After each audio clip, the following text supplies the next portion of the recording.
welcome to our prayer service today. I'll open us up in a word of prayer and then we'll dive straight into the book of Proverbs in chapter 9. Let us pray. Dear Heavenly Father, you are worthy of all praise and all glory, Lord. And we are so grateful to be here as your children, Lord. We are here to hear your word, not only hear your word, but do what it says. We know that the beginning of wisdom is to have a fear of the Lord, but as we will learn today, there is a little bit more to that. We pray for our congregants, Lord. We pray that they have a true saving relationship with the Lord Jesus Christ, and we know that is what we pray for everyone that comes through these doors. Pray that your word may be encouraging to us today. In Jesus' name, amen. If we could turn please to Proverbs chapter 9, and we'll be going through verses 13 to 18. Whaatoto iwa, whaiupu sefulu tolu, ile sefulu valu. Proverbs 9, verses 13 to 18. Whaatoto iwa, whaiupu sefulu tolu, ile sefulu valu. I'll have us read in English, New King James Version, please, and then in Samoan. Thank you. A foolish woman, A foolish woman is clamorous. She is simple and knows nothing. For she sits at the door of her house, or seat by the highest places of the city, to call to those who pass by, who go straight on their way. Whoever is simple, let him turn in here. And as for him who lacks understanding, she says to him, stolen water is sweet, and bread eaten in secret is pleasant. But he does not know that the dead are there, that her guests in the depths of hell. Whaatoto iwa, whaiupu sefulu tolu, li sefulu valu, whaamole ia.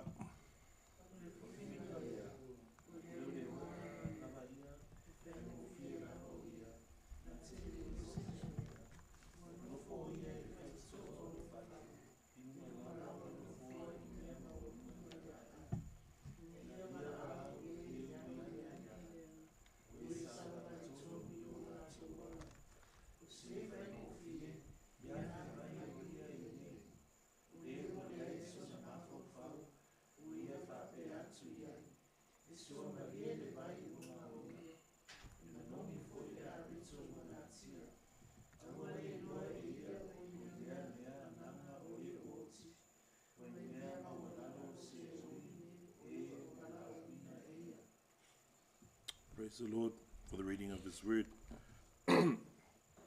I'll just review what we went through last session to help us see the context of today.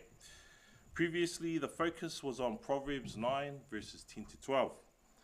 Verse 10 is the central verse in Proverbs and is also a key verse to a Christian's view of their lives in relation to the Lord. The fear of the Lord is the beginning of wisdom, and the knowledge of the Holy One is understanding. A deep reverence, awe, and worship, and a fear of offending the Lord is a key aspect of this verse. Further to that, in Proverbs 8:13, it says that the fear of the Lord is to hate evil. It follows after righteousness, and regarding godly wisdom, there is nothing perverse or crooked in it. Verse 11 talks about God ultimately determining a person's years of life, and an argument can be made that evil can shorten your life. Proverbs 1:19 shares that regarding those who are greedy for gain, it takes away the life of its possessors. The evil of shedding innocent blood incites retaliation, retribution, violence, and payback, things that do not necessarily contribute to a longer life. Adultery destroys a person's soul. Evil, wickedness, and a sinful lifestyle do not prolong life. Generally speaking, a life of obedience to God brings peace, joy, and love. And a person who fears the Lord makes wiser decisions for quality and quantity of life. The encouragement for us is to stay in the Lord, to continue to grow in wisdom and knowledge. Today we continue in verses 13 to 18 and revisit the character who antagonizes Lady Wisdom, the woman of foolishness. I will read verses 13 to 18.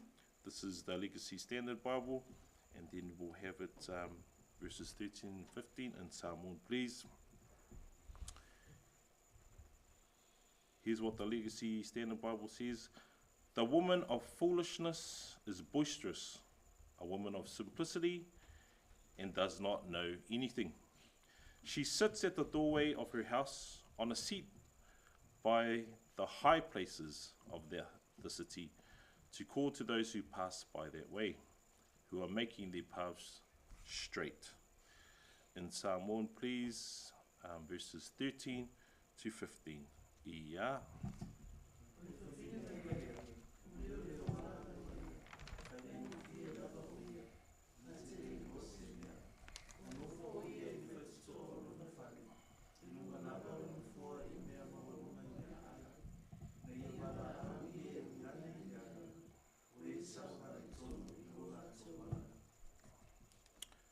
Verse 13 describes the foolish woman in three ways. She is clamorous or boisterous, she is simple, and knows nothing. To be clamorous or boisterous is to be loud and noisy.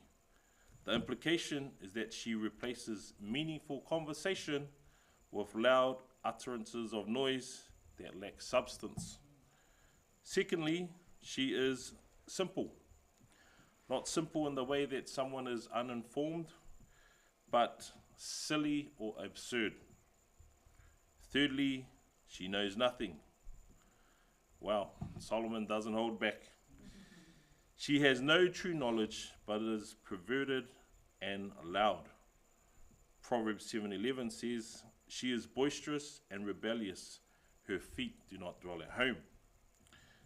Verses 14 and 15 suggest that the foolish woman lies in wait, calling out to those who go straight on their way, to literally and figuratively try to get them to go crooked.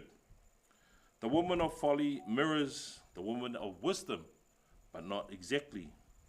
In Proverbs 9:3, it says, Lady Wisdom cries out from the highest places of the city. The foolish wisdom is not from the highest places, but by the highest places. Close enough to be almost like Lady Wisdom, but far enough to have a totally opposite way, one that is perverted and sinful. The foolish woman, aka woman of folly, aka adulteress, aka the strange foreign woman, is to be avoided at all costs. I will read verses 16 to 18 in English, and then again in Samoan, please.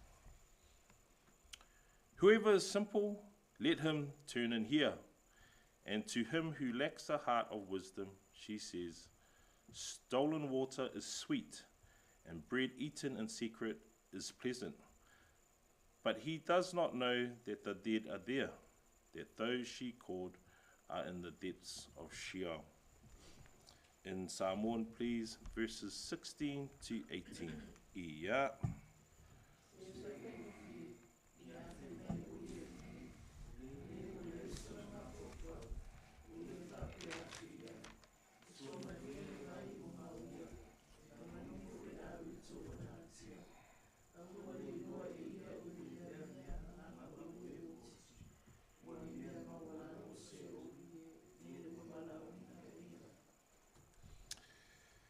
Verse 16 is basically exactly what verse 4 of the same chapter says.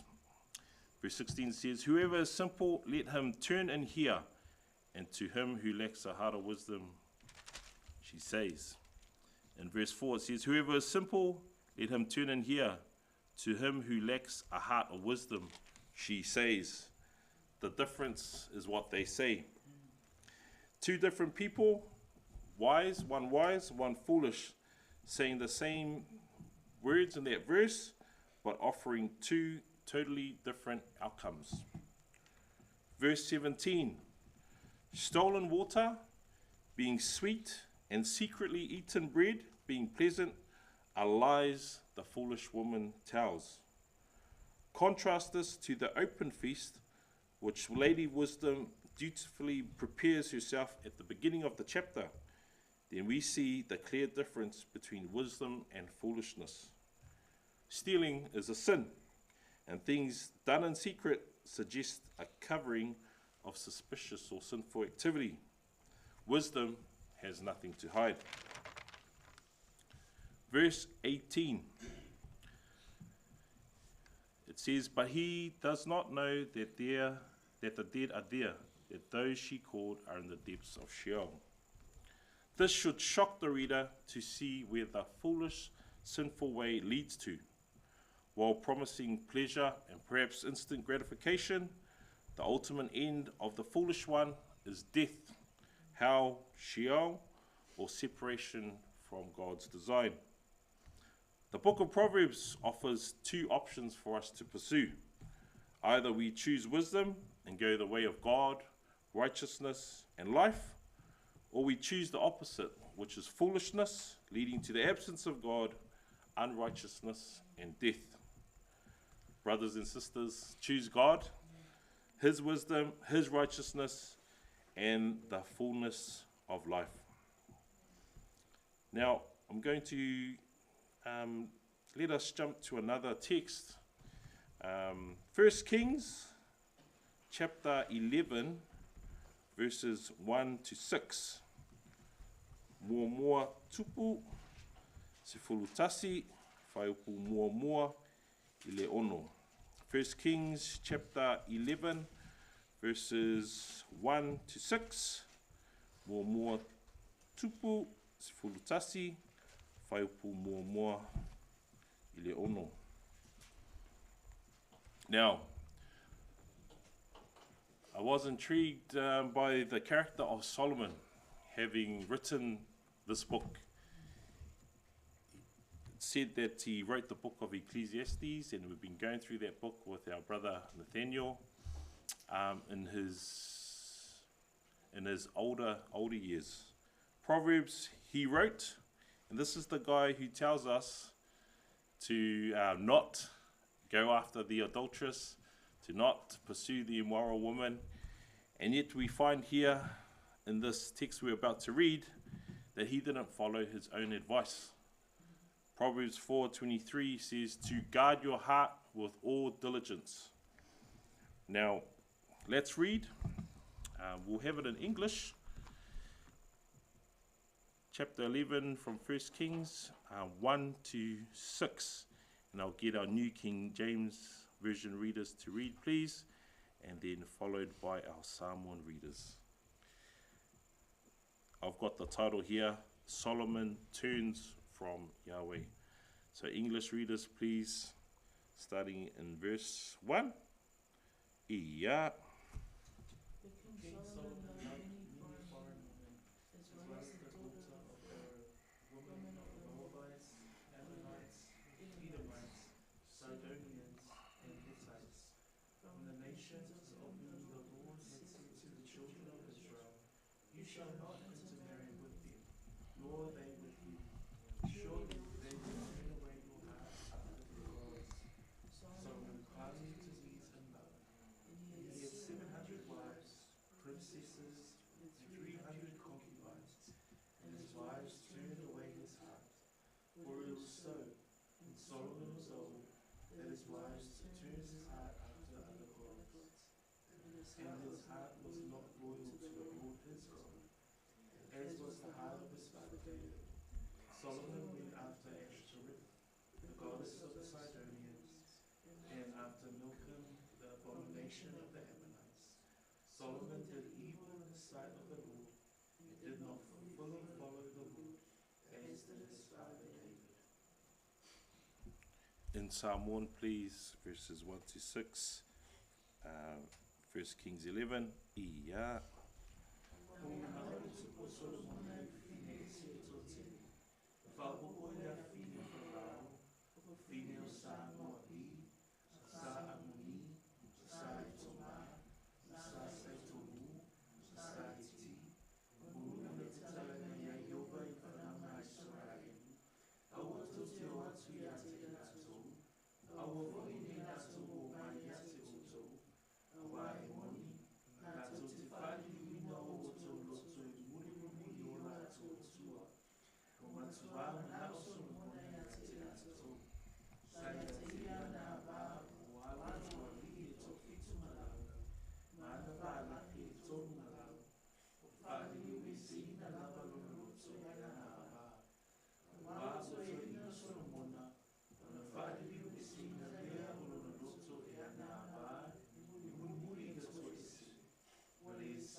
Well, how does the man who God gave endless wisdom to, untold riches to, fall in this way? In his earlier years, he wrote Song of Solomon's, which talks about intimacy in a marriage between one man, one wife. In Proverbs, he talks about the fear of the Lord being the beginning of knowledge, being the beginning of wisdom. And yet we see here that he strayed from his own advice. Like I said, he did not guard his heart, and he went full bore the other way. How many wives were there? 700 wives, 300 concubines, and his wives turned his heart away. How does this guy who understands that the fear of the Lord is the beginning of wisdom?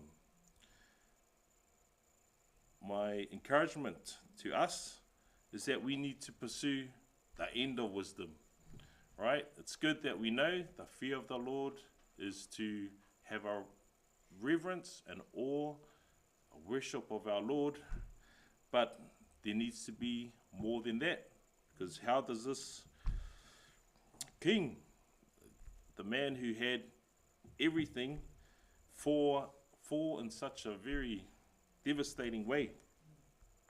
We need to pursue the end of wisdom. What is the end of wisdom? Our brother Nathaniel's taking us there.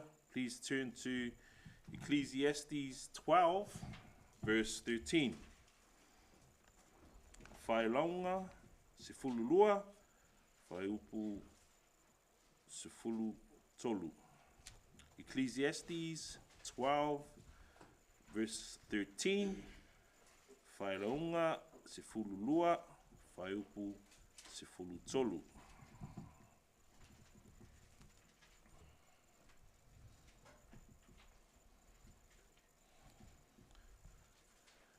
And let's have in English, please, and then in Samoan. Verse 13 from Ecclesiastes 12, please, in English. Ia. Let us hear the conclusion of the whole matter. Fear God and keep his commandments, for this is man's all. In Samoan, please.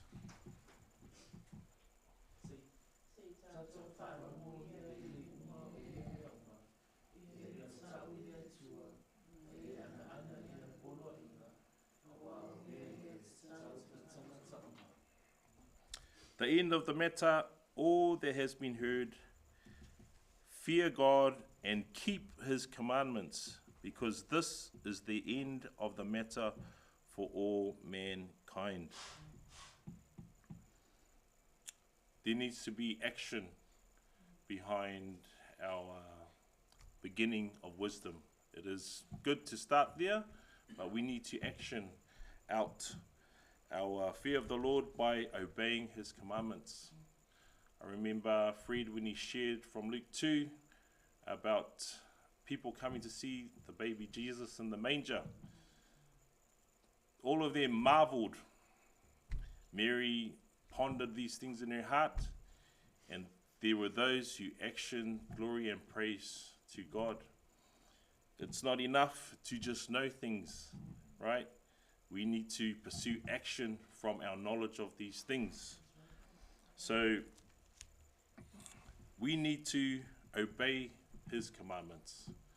Start with fear of the Lord, great place to start. What's the end of it? The end of wisdom is to obey, right? It's one thing to know that vegetables are good for you, but it's another thing to eat them, right? And to help your body. It's not enough to just know that, okay?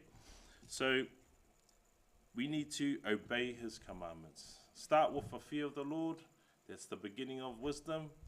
And then do what God says for us to do.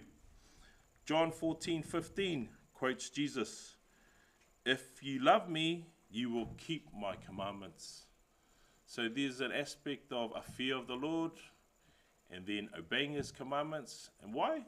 Because we love him. So we know the beginning of wisdom. We know the end of wisdom, which is obey his commandments out of love. But what about the fullness of wisdom? Okay, we want the whole package, beginning, end, middle, everything to do with wisdom. So let's look at 1 Corinthians 1. Let's go to the New Testament, 1 Corinthians 1. We're going to look at verses 18 to 31. Mua korinito tasi, whaiupu sifuruvalu, ile tolu sifuru malitasi. Mua korinito tasi, whaiupu sifuruvalu, ile tolu sifuru tasi. 1 Corinthians 1, verses 18 to 31. And here we will see the words foolishness and wisdom. I will read from my English Legacy Standard Bible, and then we'll have it in Samoan, please. Christ, the power and wisdom of God. For the word of the cross is foolishness to those who are perishing, but to us who are being saved, it is the power of God. For it is written, I will destroy the wisdom of the wise, and the cleverness of the clever I will set aside. Where is the wise man? Where is the scribe? Where is the debater of this age? Has not God made foolish the wisdom of the world? For since in the wisdom of God, the world through its wisdom did not come to know God, God was well pleased through the foolishness of the message preached to save those who believe. For indeed Jews ask for signs and Greeks search for wisdom, but we preach Christ crucified. To Jews a stumbling block, and to Gentiles foolishness, but to those who are the called, both Jews and Greeks, Christ, the power of God and the wisdom of God, because the foolishness of God is wiser than men, and the weakness of God is stronger than men. For consider your calling, brothers, that there were not many wise according to the flesh, not many mighty, not many noble, but God has chosen the foolish things of the world to shame the wise, and God has chosen the weak things of the world to shame the things which are strong, and the base things of the world, and the despised God has chosen the things that are not, so that he may abolish the things that are, so that no flesh may boast before God.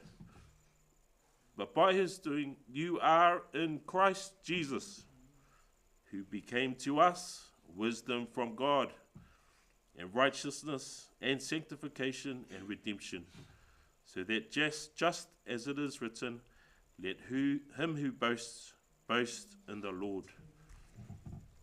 Mo moa koronito, tasi, whaupusi fulu walu, le tolusi fulu male tasi, whamone mole, I a.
Praise the Lord.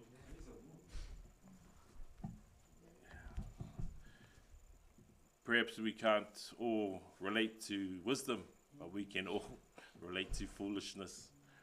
Verse 30, but by his doing you are in Christ Jesus, who became to us wisdom from God, and righteousness and sanctification and redemption.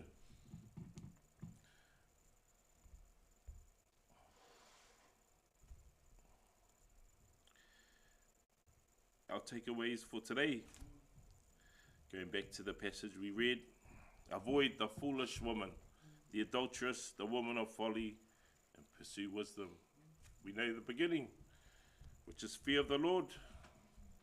The end of it is to obey his commandments, which shows that we love him. But ultimately, the fullness of God's wisdom and power is in the Lord Jesus Christ. We need to pursue him. We need to trust him for our salvation, none of our works, because they are filthy rags. And we need to pursue him continually. Solomon started off well, and then look what happened. We need to continually pursue Christ. We have that advantage. We have seen Christ, or we have heard and we believe.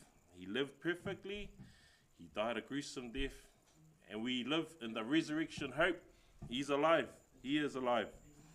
So we need to pursue Christ, which to the world is foolish, but it's God's full measure of his power and wisdom given to us. Praise the Lord for his word today. We will sing a song of worship to the Lord, and then we will continue with our corporate prayer.